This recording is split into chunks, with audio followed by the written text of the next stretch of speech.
Hello everyone ਸਤਿ ਸ਼੍ਰੀ ਅਕਾਲ ਸਾਰਿਆਂ ਨੂੰ ਤੁਹਾਡਾ ਬਹੁਤ-ਬਹੁਤ ਸਵਾਗਤ ਹੈ ਅੱਜ ਦੀ ਕਲਾਸ। ਅੱਜ ਆਪਾਂ ਕਰਨ ਜਾ ਰਹੇ ਹਾਂ Punjab school education board the 7th class the English the book my English companion lesson 2 ਦੂਜਾ ਪਾਠ ਟ੍ਰੇਨਸ ਯਾਨੀ ਰੇਲ ਗੱਡੀ ਬਾਰੇ ਪੜਾਂਗੇ। ਸ਼ੁਰੂ ਕਰਦੇ ਹਾਂ। ਪ੍ਰੀ ਰੀਡਿੰਗ ਪੜਨ ਤੋਂ ਪਹਿਲਾਂ dictionary reference and learning new words ਯਾਨੀ ਕਿ ਆਪਾਂ ਡਿਕਸ਼ਨਰੀ ਨੂੰ ਰੈਫਰ ਕਰਾਂਗੇ ਤੇ ਨਾਲ ਦੀ ਨਾਲ ਨਵੇਂ ਸ਼ਬਦ ਜਿਹੜੇ ਹੈਗੇ ਨੇ ਉਹ ਸਿੱਖਾਂਗੇ। Activity 1. Look up the following words in a dictionary. Dictionary ਵਿੱਚ ਹੇਠ ਦਿੱਤੇ ਸ਼ਬਦਾਂ ਨੂੰ ਦੇਖੋ, ਚੈੱਕ ਕਰੋ। You should seek the following information about the words and put them in your words notebook. ਇਹ ਜਾਣਕਾਰੀ ਤੁਸੀਂ ਇਕੱਠੀ ਕਰਨੀ ਹੈ ਡਿਕਸ਼ਨਰੀ ਦੇ ਵਿੱਚ ਇਹ words ਦੇਖ ਕੇ। ਉਸ ਤੋਂ ਬਾਅਦ ਆਪਣੀ ਜਿਹੜੀ ਕਿਤਾਬ ਹੈਗੀ ਹੈ ਜਿਹਦੇ ਵਿੱਚ ਤੁਸੀਂ ਨਵੇਂ-ਨਵੇਂ ਸ਼ਬਦ ਜਿਹੜੇ ਹੈਗੇ ਨੇ ਉਹ ਜੋੜਦੇ ਰਹਿੰਦੇ ਹੋ ਉਹਦੇ ਵਿੱਚ ਇਹਨੂੰ ਲਿਖ ਲੈਣਾ। ਪਹਿਲੀ ਗੱਲ, meaning of the word as used in the poem.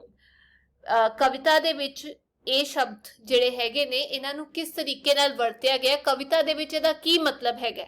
ਇਹ ਸ਼ਬਦ ਐਡਜੈਕਟਿਵ ਨੇ, ਨਾਉਨ ਨੇ, ਵਰਬ ਨੇ, ਕੀ ਹੈਗੇ ਨੇ। ਦੂਜੀ ਗੱਲ, ਪ੍ਰੋਨੰਸੀਏਸ਼ਨ ਯਾਨੀ ਕਿ ਇਹਨਾਂ ਦਾ ਉਚਾਰਨ ਕਿਵੇਂ ਕੀਤਾ ਜਾਂਦਾ, ਇਹਨਾਂ ਨੂੰ ਕਿਵੇਂ ਬੋਲਿਆ ਜਾਏਗਾ। The teacher may refer to the dictionary or the mobile phone for correct pronunciation. ਅਧਿਆਪਕ ਵੀ ਮੋਬਾਈਲ ਫੋਨ ਵਰਤ ਸਕਦੇ ਨੇ ਜਾਂ ਡਿਕਸ਼ਨਰੀ ਵਰਤ ਸਕਦੇ ਨੇ ਇਹਦੇ ਸਹੀ ਉਚਾਰਨ ਦੱਸਣ ਦੇ ਲਈ ਬੱਚਿਆਂ ਨੂੰ। ਤੀਜੀ ਗੱਲ, ਆਪਾਂ ਸਿੱਖਣੇ ਨੇ ਇਹਨਾਂ ਦੇ ਸਪੈਲਿੰਗਸ। ਤਾਂ ਚਲੋ ਹੁਣ ਆਪਾਂ ਸ਼ੁਰੂ ਕਰਦੇ ਹਾਂ। ਸਭ ਤੋਂ ਪਹਿਲਾ ਵਰਡ ਹੈਗਾ ਪੈਸੇਂਜਰ। ਪੈਸੇਂਜਰਸ ਨੂੰ ਆਪਾਂ ਪੰਜਾਬੀ ਚ ਕਹੀਦਾ ਹੈ ਯਾਤਰੀ।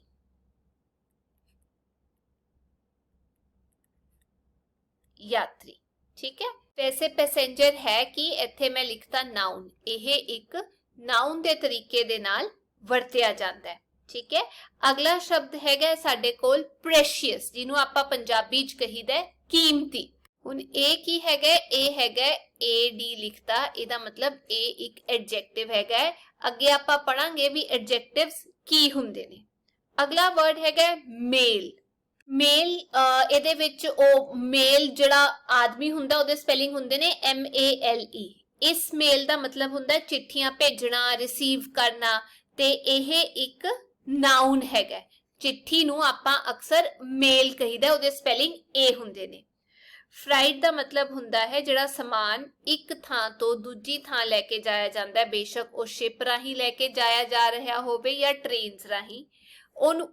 ਅਗਲਾ ਹੈਗਾ ਫਰੇਟ। ਫਰੇਟ ਦਾ ਮਤਲਬ ਹੈਗਾ ਜਿਹੜਾ ਸਮਾਨ ਇੱਕ ਥਾਂ ਤੋਂ ਦੂਜੀ ਥਾਂ ਲੈ ਕੇ ਜਾਇਆ ਜਾਂਦਾ, ਬੇਸ਼ੱਕ ਟ੍ਰੇਨ ਰਾਹੀਂ, ਬੱਸਾਂ ਰਾਹੀਂ, ਸ਼ਿਪਾਂ ਰਾਹੀਂ, ਉਹਨੂੰ ਆਪਾਂ ਕਹੀਦਾ ਫਰੇਟ। ਤੇ ਇਹ ਹੈਗਾ ਕਿ ਇਹ ਇੱਕ ਨਾਉਨ ਹੈਗਾ। ਅਗਲੇ ਵਰਡ ਵੱਲ ਚੱਲਦੇ ਹਾਂ। ਅੱਗੇ ਲਿਖਿਆ ਹੋਇਆ ਜੀ ਡਸਕ। ਡਸਕ ਦਾ ਮਤਲਬ ਹੁੰਦਾ ਹੈ ਉਹ ਟਾਈਮ ਜਦੋਂ ਜਿਹੜਾ ਸਨ ਹੈਗਾ ਉਹ ਛਿਪਣ ਵਾਲਾ ਹੁੰਦਾ ਤੇ ਹਨੇਰਾ ਹੋਣਾ ਸ਼ੁਰੂ ਹੋ ਜਾਂਦਾ ਹੈ ਨਾ, ਉਹਨੂੰ ਆਪਾਂ ਡਸਕ ਕਹੀਦਾ। ਇਹ ਹੈਗਾ ਜੀ ਨਾਉਨ। ਆਪਾਂ ਕਹਿ ਸਕਦੇ ਹਾਂ ਸ਼ਾਮ ਵੱਲ ਦਾ ਜਿਹੜਾ ਟਾਈਮ ਹੁੰਦਾ ਉਹਨੂੰ ਆਪਾਂ ਡਸਕ ਕਹੀਦਾ। ਇਹ ਮੈਂ ਨਵਾਂ ਵਰਡ ਤੁਹਾਨੂੰ ਸਿਖਾਤਾ। ਤੇ ਇਹ ਤੋਂ ਉਲਟ ਹੈਗਾ ਡੌਨ। ਜਿਹੜਾ ਡੌਨ ਵਰਡ ਹੈਗਾ ਉਹ ਵੀ ਇੱਕ ਨਾਉਨ ਹੈਗਾ। ਇਹ ਜਿਵੇਂ ਆਪਾਂ ਕਹਿੰਦੇ ਆ ਨਾ ਸਵੇਰੇ ਸਵੇਰੇ ਸਾਜਰੇ ਉੱਠਣਾ, ਜਦ ਸੂਰਜ ਦੀਆਂ ਪਹਿਲੀਆਂ ਕਿਰਨਾਂ ਪੈ ਰਹੀਆਂ ਹੁੰਦੀਆਂ ਨੇ, ਉਹਨੂੰ ਆਪਾਂ ਕਹੀਦਾ ਡੌਨ। ਅਗਲਾ ਇਹ ਉਹ ਵਾਲਾ ਡੌਨ ਨਹੀਂ ਹੈ ਜਿਹੜਾ ਗੁੰਡਾ ਹੁੰਦਾ, ਠੀਕ ਹੈ। ਅਗਲਾ ਹੈਗਾ ਵਰਡ ਵਿਦਾਊਟ। ਇਹ ਵਿਦਾਊਟ ਜਿਹੜਾ ਹੈਗਾ ਉਹ ਇੱਕ ਐਡਵਰਬ ਹੈਗਾ। ਇਸ ਦਾ ਮਤਲਬ ਹੁੰਦਾ ਕਿਸੇ ਚੀਜ਼ ਤੋਂ ਬਗੈਰ, ਠੀਕ ਹੈ। ਤੇ ਅਗਲਾ ਵਰਡ ਹੈਗਾ ਫੇਲ। ਫੇਲ ਦਾ ਮਤਲਬ ਆਪਾਂ ਕਹਿ ਸਕਦੇ ਹਾਂ ਆਪਾਂ ਜਦ ਕਿਸੇ ਚੀਜ਼ ਦੇ ਵਿੱਚ ਸਫਲ ਨਹੀਂ ਹੁੰਦੇ ਆਪਾਂ ਫੇਲ ਹੋ ਜਾਂਦੇ ਹਾਂ, ਤੇ ਇਹ ਹੈਗਾ ਜੀ ਇੱਕ ਵਰਬ। ਹੁਣ ਆਪਾਂ ਅੱਗੇ ਚੱਲਦੇ ਹਾਂ, ਇੱਥੇ ਰੀਡ ਕਰਨਾ ਹੈ। ਹੁਣ ਆਪਾਂ ਵਰਡ ਸਾਰੇ ਔਖੇ ਸਿੱਖ ਲਏ ਨੇ। Have you travelled by a train, ਕੀ ਤੁਸੀਂ ਕਦੀ ਰੇਲ ਗੱਡੀ ਰਾਹੀਂ ਸਫ਼ਰ ਕੀਤਾ? Let us read and enjoy this poem. ਆਓ ਇਸ ਕਵਿਤਾ ਨੂੰ ਪੜ੍ਹੀਏ ਤੇ ਆਨੰਦ ਲਈਏ। Trains. Over the mountains, over the plains, over the rivers, here come the trains. ਪਹਾੜਾਂ ਦੇ ਉੱਪਰ ਦੀ ਹੁੰਦੀ ਹੋਈ, ਮੈਦਾਨਾਂ ਦੇ ਵਿੱਚੋਂ ਦੀ ਹੁੰਦੀ ਹੋਈ, ਨਦੀਆਂ ਤੋਂ ਪਾਰ ਕਰਦੀ ਹੋਈ, ਇਹ ਦੇਖੋ ਰੇਲ ਗੱਡੀ ਆਉਂਦੀ ਆ। Carrying passengers, carrying mail, bringing their precious loads in without fail. ਸਵਾਰੀਆਂ ਨੂੰ ਲੈ ਕੇ ਆਂਦੀ ਹੋਈ, ਪੈਸੇਂਜਰਸ ਯਾਨੀ ਸਵਾਰੀਆਂ, ਡਾਕ ਨੂੰ ਲੈ ਕੇ ਆਂਦੀ ਹੋਈ, ਤੇ ਉਹਨਾਂ ਦਾ ਜਿਹੜਾ ਸਮਾਨ ਹੈਗਾ ਲੋਕਾਂ ਦਾ ਜਾਂ ਹੋਰ ਕੋਈ ਸਮਾਨ ਜਿਹੜਾ ਹੈਗਾ ਉਹ ਲੈ ਕੇ ਆਂਦੀ ਹੈ ਬਿਨਾਂ ਅਸਫਲ ਹੋਏ ਲੋਕਾਂ ਨੂੰ ਚੀਜ਼ਾਂ ਨੂੰ ਇੱਕ ਥਾਂ ਤੋਂ ਦੂਜੀ ਥਾਂ ਲੈ ਕੇ ਜਾਂਦੀ ਹੈ thousands of freight cars all rushing on through day and darkness through dusk and dawn ਇੱਥੇ ਦੱਸਿਆ ਗਿਆ ਹਜ਼ਾਰਾਂ ਮਾਲ ਗੱਡੀਆਂ ਜਿਹੜੀਆਂ ਹੈਗੀਆਂ ਨੇ freight cars ਯਾਨੀ ਮਾਲ ਗੱਡੀ ਜਿਹੜੀ ਹੈਗੀ ਹੈ ਸਭ ਕਾਲੀ ਕਾਲੀ ਕਰਦੇ ਹੋਏ ਜਾ ਰਹੀਆਂ ਨੇ ਦਿਨ ਰਾਤ ਦੌਰਾਨ ਇਹ ਇੱਕ ਥਾਂ ਤੋਂ ਦੂਜੀ ਥਾਂ ਜਾ ਰਹੀਆਂ ਨੇ through dusk and dawn ਕਹਿਣ ਦਾ ਮਤਲਬ ਨਾ ਕੇਵਲ ਦਿਨ ਤੇ ਹਨੇਰੇ ਵਿੱਚ ਇਹ ਚੱਲਦੀਆਂ ਨੇ ਸਗੋਂ ਸ਼ਾਮ ਤੇ ਸਵੇਰੇ ਸਵੇਰੇ ਜਲਦੀ ਵੀ ਤੁਹਾਨੂੰ ਚੱਲਦੀਆਂ ਹੋਈਆਂ ਇਹ ਹਜ਼ਾਰਾਂ ਮਾਲ ਗੱਡੀਆਂ ਦਿਖਾਈ ਦਿੰਦੀਆਂ ਨੇ over the mountains over the plains over the rivers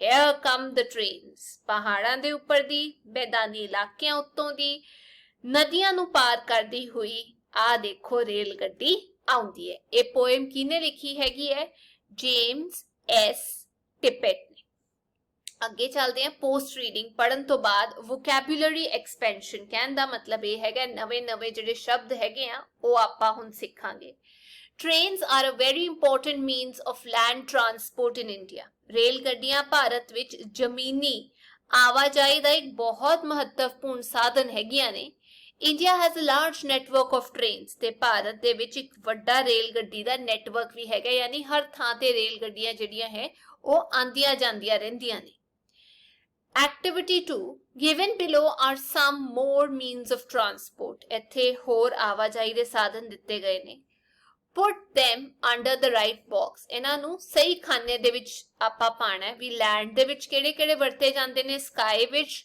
ਤੇ ਵਾਟਰ ਦੇ ਵਿੱਚ ਯਾਨੀ ਆਸਮਾਨ ਦੇ ਵਿੱਚ ਤੇ ਪਾਣੀ ਵਿੱਚ ਇਹਦਾ ਆਨਸਰ ਮੈਂ ਇੱਥੇ ਲਿਖਤਾ ਲੈਂਡ ਯਾਨੀ ਜ਼ਮੀਨ ਤੇ ਚੱਲਣ ਵਾਲੀ ਕਾਰ ਹੋ ਗਈ ਬੱਸ ਸਕੂਟਰ ਟ੍ਰੇਨ ਆਟੋ ਜੀਪ ਤੇ ਬਾਈਸਿਕਲ ਸਕਾਈ ਯਾਨੀ ਆਸਮਾਨ ਦੇ ਵਿੱਚ ਉੜਨ ਵਾਲੇ ਐਰੋਪਲੇਨ ਹੈਲੀਕਾਪਟਰ ਵਾਟਰ ਪਾਣੀ ਵਿੱਚ ਚੱਲਣ ਵਾਲੇ ਸ਼ਿਪ ਜਹਾਜ਼ ਸਬਮਰੀਨ ਆਪਾਂ ਕਹਿ ਸਕਦੇ ਹਾਂ ਪਣਡੁੱਬੀ ਜਿਹੜੀ ਪਾਣੀ ਦੇ ਹੇਠਾਂ ਚੱਲ ਰਹੀ ਹੁੰਦੀ ਹੈ ਬੋਟ ਕਿਸ਼ਤੀ ਅੱਗੇ learning to read and comprehend ਪੜ੍ਹਨਾ ਤੇ ਸਮਝਣਾ Activity 3 write answers to the following questions ਇਹਨਾਂ ਸਵਾਲਾਂ ਦੇ ਜਵਾਬ ਲਿਖਣੇ ਨੇ ਪਹਿਲਾ ਸਵਾਲ what places do the trains go to rail ਗੱਡੀਆਂ ਕਿਹੜੀਆਂ ਥਾਵਾਂ ਤੇ ਜਾਂਦੀਆਂ ਨੇ The train goes over the mountains, plains and rivers ਉਹ ਪਹਾੜਾਂ ਮੈਦਾਨਾਂ ਤੇ ਦਰਿਆਵਾਂ ਦੇ ਉੱਪਰ ਦੀ ਜਾਂਦੀਆਂ ਨੇ ਜੇ ਆਪਾਂ ਇੱਥੇ ਲਿਖਣਾ ਟ੍ਰੇਨ ਦੀ ਥਾਂ ਤੇ ਟ੍ਰੇਨਸ ਤੇ ਇੱਥੇ ਆ ਜਾਊਗਾ the trains go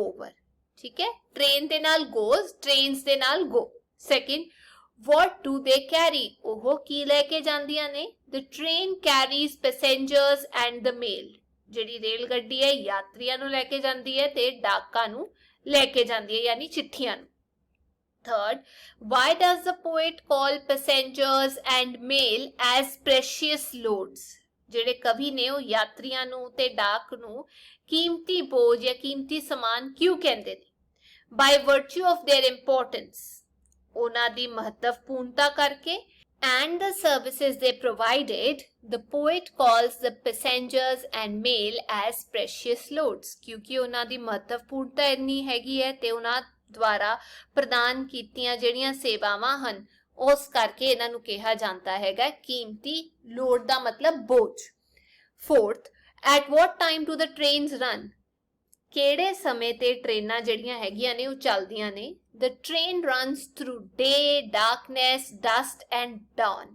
ਰੇਲ ਗੱਡੀਆਂ ਦਿਨ ਹਨੇਰੇ ਸ਼ਾਮ ਸਵੇਰੇ ਵਿਚਕਾਰ ਲਗਾਤਾਰ ਚੱਲਦੀਆਂ ਰਹਿੰਦੀਆਂ ਨੇ fifth what are freight cars ਜਿਹੜੀਆਂ ਰੇਲ ਗੱਡੀਆਂ ਜਾਂ ਆਪਾਂ ਕਹਿ ਸਕਦੇ ਹਾਂ ਮਾਲ ਗੱਡੀਆਂ ਉਹਨਾਂ ਨੂੰ freight cars ਕਿਹਾ ਜਾਂਦਾ ਹੈ The trains that transport cargo, mail and goods are called freight cars. ਉਹ ਰੇਲ ਗੱਡੀਆਂ ਜਿਹੜੀਆਂ ਮਾਲ ਡਾਕ ਤੇ ਨਾਲ ਦੀ ਨਾਲ ਸਮਾਨ ਜਿਹੜੀਆਂ ਹੈਗੀਆਂ ਨੇ ਇੱਕ ਥਾਂ ਤੋਂ ਦੂਜੀ ਥਾਂ ਲੈ ਕੇ ਜਾਂਦੀਆਂ ਨੇ ਉਹਨਾਂ ਨੂੰ ਫਰੇਟ ਕਾਰਸ ਜਾਂ ਆਪਾਂ ਮਾਲ ਗੱਡੀ ਕਹਿੰਦੇ ਆ activity 4 read the following lines and answer the questions that follow ਇਹ ਲਾਈਨਾਂ ਪੜੋ ਤੇ ਇਹਨਾਂ ਦੇ ਜਵਾਬ ਦਿਓ ਸਵਾਲਾਂ ਦੇ through day and darkness through dusk and dawn ਦਿਨ ਅਤੇ ਹਨੇਰੇ ਦੌਰਾਨ ਸ਼ਾਮ ਤੇ ਸਵੇਰ ਦੌਰਾਨ ਪਹਿਲਾ ਸਵਾਲ what do the above lines refer to ਉਪਰੋਕਤ ਜਿਹੜੇ ਸਤਰਾਂ ਨੇ ਉਹ ਕੀ ਦਰਸਾਉਂਦੀਆਂ ਨੇ। The above lines refer to trains which are running through the day, darkness, dusk and dawn. ਉਪਰੋਕਤ ਲਾਈਨਾਂ ਉਹਨਾਂ ਰੇਲ ਗੱਡੀਆਂ ਨੂੰ ਦਰਸਾਉਂਦੀਆਂ ਹਨ ਜੋ ਦਿਨ ਹਨੇਰੇ ਸਵੇਰੇ ਤੇ ਸ਼ਾਮ ਦੌਰਾਨ ਚੱਲਦੀਆਂ ਨੇ।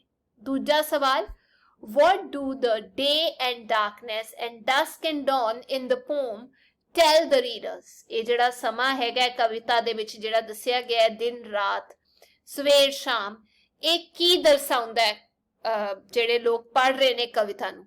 The day and darkness and dusk and dawn in the poem tell us about the various times of the day and night. ਉਹ ਦਿਨ ਦੇ ਜਿਹੜੇ ਵੱਖ-ਵੱਖ ਸਮੇਂ ਹੈਗੇ ਨੇ ਉਹਨਾਂ ਬਾਰੇ ਦੱਸਦੀ ਹੈ ਤੇ ਨਾਲ ਦੀ ਨਾਲ ਰਾਤ ਦੇ ਵੀ ਵੱਖ-ਵੱਖ ਜਿਹੜਾ ਸਮਾਂ ਹੈਗਾ ਉਹਦੇ ਬਾਰੇ ਜਾਣਕਾਰੀ ਦਿੰਦੀ ਹੈ ਤੇ ਨਾਲ ਦੀ ਨਾਲ ਇਹ ਵੀ ਦੱਸਦੀ ਹੈ ਇਹ ਗੱਲ ਪੋਮ ਦੇ ਵਿੱਚ ਵੀ ਗੱਡੀਆਂ ਜਿਹੜੀਆਂ ਹੈਗੀਆਂ ਨੇ ਉਹ ਹਰ ਵੇਲੇ ਚੱਲਦੀਆਂ ਰਹਿੰਦੀਆਂ ਨੇ। ਤੇ ਇਹ ਸੀਗਾ ਪਾਰਟ 1 ਇਸ ਚੈਪਟਰ ਦਾ। ਅਗਲੇ ਪਾਰਟ ਦੇ ਵਿੱਚ ਆਪਾਂ ਗ੍ਰਾਮਰ ਪੜਾਂਗੇ, ਨਵੀਆਂ ਚੀਜ਼ਾਂ ਪੜਾਂਗੇ, ਕੰਜੰਕਸ਼ਨਸ। ਜੇ ਤੁਹਾਨੂੰ ਵੀਡੀਓ ਵਧੀਆ ਲੱਗੀ ਤਾਂ ਲਾਈਕ ਸ਼ੇਅਰ ਸਬਸਕ੍ਰਾਈਬ ਜ਼ਰੂਰ ਕਰਿਓ। Till then take care.